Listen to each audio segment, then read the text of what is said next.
भाई नाराज मत हो, अम्मी पापा को लगता है कि दादी जान रहीमा खाला के घर पे हैं। घर वालों को इसी तरह बताया गया है। कम से कम जब तक मामला ठंडा ना हो जाए वो जुबाना के पास रहेंगी।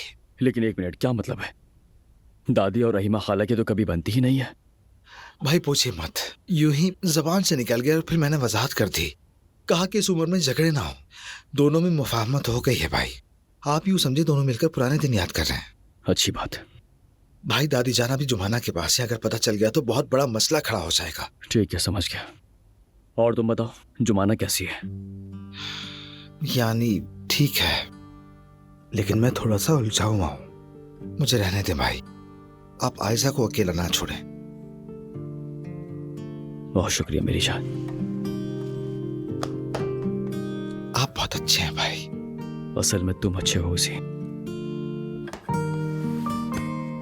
चलता हूं। ख्याल रखना।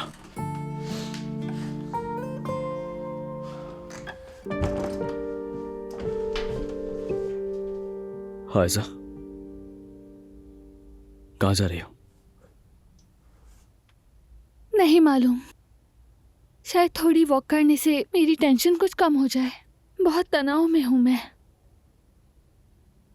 मेरे बगैर? उमर, मैं बहुत ज्यादा उदास हूं। तुम्हारी अम्मी के साथ जो कुछ हुआ वो सब मेरी वजह से हुआ है। आयशा, तुम्हारी वजह से कुछ नहीं हुआ। बात सुनो मेरी, मानता हूं मुश्किल दिन है, मगर ये गुजर जाएंगे। बस तुम मेरा साथ मत छोड़ना।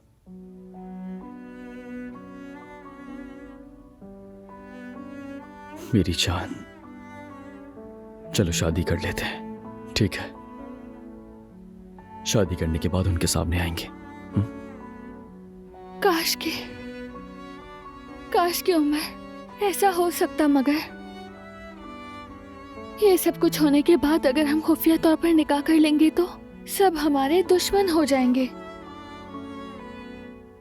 वो चाहे तुम्हें कुछ भी कह दे उमर, चाहे मुझ पर जितने जुल्म करे, मुझे फर्क नहीं पड़ता।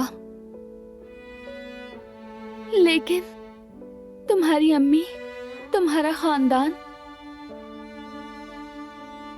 उनके दुख बर्दाश्त नहीं कर सकती हूँ मैं। आयशा, तुम बिला वजह परेशान हो रही हो। अच्छा ठीक है, अभी इन बातों को रहने देते हैं। मुझे फिलहाल अपने जहन को रिलैक्स करना है। तुम भी फिलहाल अपनी अम्मी और फैमिली के पास जाओ प्लीज। आयशा,